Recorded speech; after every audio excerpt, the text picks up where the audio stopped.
C'est un métier qui est extrêmement compliqué, où on est dans des conditions extrêmement difficiles. Le réseau d'assainissement, c'est un milieu hostile pour l'être humain. Il y a de la vie, mais pas pour l'humain. Là, je suis en train de marcher dans de la pisse. C'est ça, de la pisse diluée et de la merde, concrètement, c'est ça, on va pas se mentir. Tout ce qui vient des chasses d'eau, de lavabo, des baignoires, de la chaussée, tout se retrouve ici en égout. Et c'est dans ce joyeux mélange qu'on barbote aujourd'hui. Pour Brut, je vais assister l'unité d'intervention d'urgence des égouts de Paris. On est avec Nicolas et son équipe, il est 7h du matin et on est prêt pour la première intervention. Alors on va aller chercher un préleveur d'eau usée en égout. Accrochez-vous.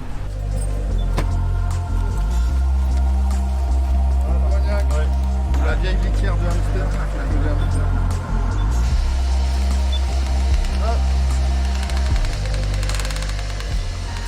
Bonne visite!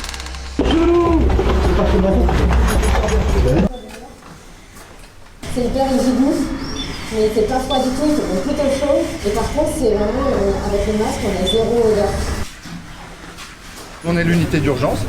Donc 36 agents qui travaillent 7 jours sur 7, 24-24, qui répondent sur appel téléphonique, donc c'est un petit peu les pompiers de l'assainissement. Les missions des égoutiers à Paris, et notamment du service technique de l'eau et de l'assainissement, la première, c'est de collecter et transporter les eaux usées.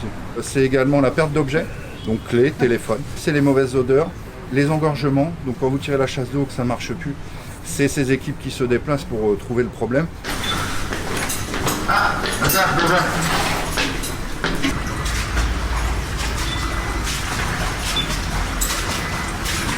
Le rat est un allié pour nous aussi. Donc, oui, parce qu'il va manger tous les macro-éléments, il va digérer et casser tous les corps lourds qu'on peut rencontrer, les excréments, mais aussi tous les aliments qu'on peut trouver en égout. Il y a beaucoup de personnes qui jettent des aliments dans les égouts, et tout ça, ça va générer un assablement. Et les rats vont couper un petit morceau, vont manger, vont digérer, et ça permet déjà de faire un traitement utile dans notre réseau. Les agents qui interviennent dans le réseau des égouts, c'est 6h40, parce que l'exposition des travailleurs dans ces milieux, si on la dépasse, on met, je dirais, en danger et on s'expose à divers problèmes.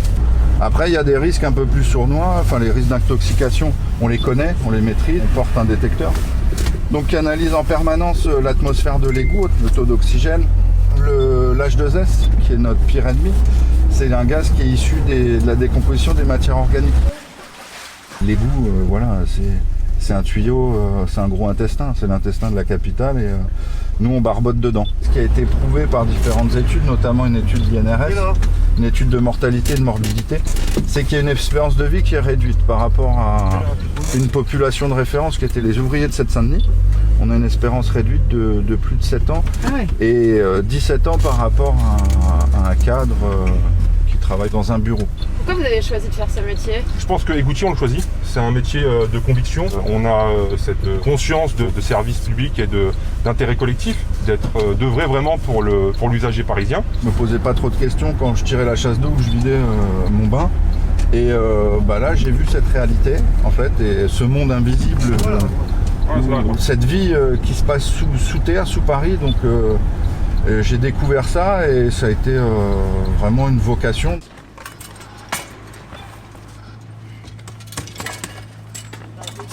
Je tiens derrière.